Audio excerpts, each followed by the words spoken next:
All right, let's dive right in. We're going to take a journey from, well, ancient castle walls all the way to the invisible cloud keys that guard our digital lives today. It's a fascinating story about how digital security had to basically reinvent itself because that old idea of building a simple fortress, yeah, that's long gone. So this really is the fundamental question for pretty much all of cybersecurity today.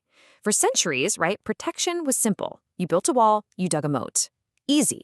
But in our digital world, those walls have completely disappeared. So what on earth do we do now? First up, let's talk about why those castle walls came crumbling down in the first place. That whole concept of a nice, safe, secure internal network, our digital castle, it's basically a relic of the past. I mean, the reality is our work, our data, and our teams are scattered all over the place. You've got people working from home, from coffee shops, on their own personal phones. Our most important apps are running on servers we'll never touch, in clouds dotted all over the globe. So this idea of a safe inside versus a dangerous outside, it just doesn't map to reality anymore.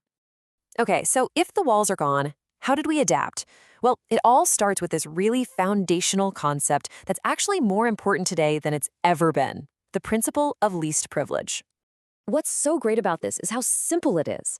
The whole idea is that you should never give anyone, or anything like a program, a master key that opens every door. No way. Instead, you give them a key that only opens the one single door they absolutely have to go through to get their job done. That's it. Nothing more. And get this isn't some hot new idea from Silicon Valley. This quote, it's from a computer scientist named Jerome Salter, and it dates all the way back to 1974. He basically laid the groundwork for all of modern security with this one simple, powerful rule. The crazy thing is, we've had the answer for decades. We just finally started applying it everywhere. And when you do apply it, the benefits are huge.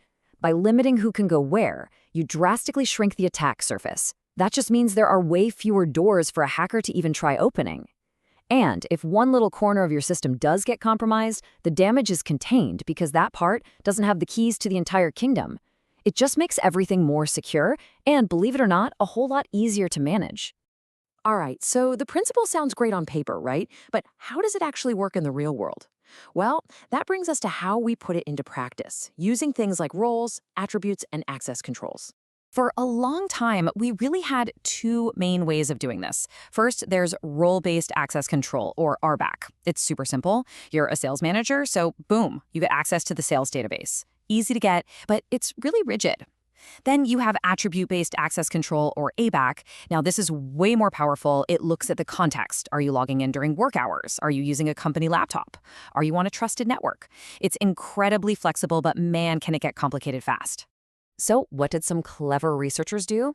They came up with a hybrid, and this diagram shows it perfectly. Out at the edge, you have a really fast, simple role-based check, just a quick "do you belong here" test. Then, if you pass, the local layer does a much smarter, more detailed check based on all those attributes. And the whole thing is managed by a central layer that pushes out the rules. It's truly the best of both worlds. You get the speed and the smarts. And hey, the data just speaks for itself. Look at this. The simple role-based model is pretty fast, but not very accurate. The complex attribute-based one is way more accurate, but it's slow. But the hybrid model, it is blazing fast, more than twice as fast as either of them. And it's the most accurate of the bunch. It's an absolute game changer.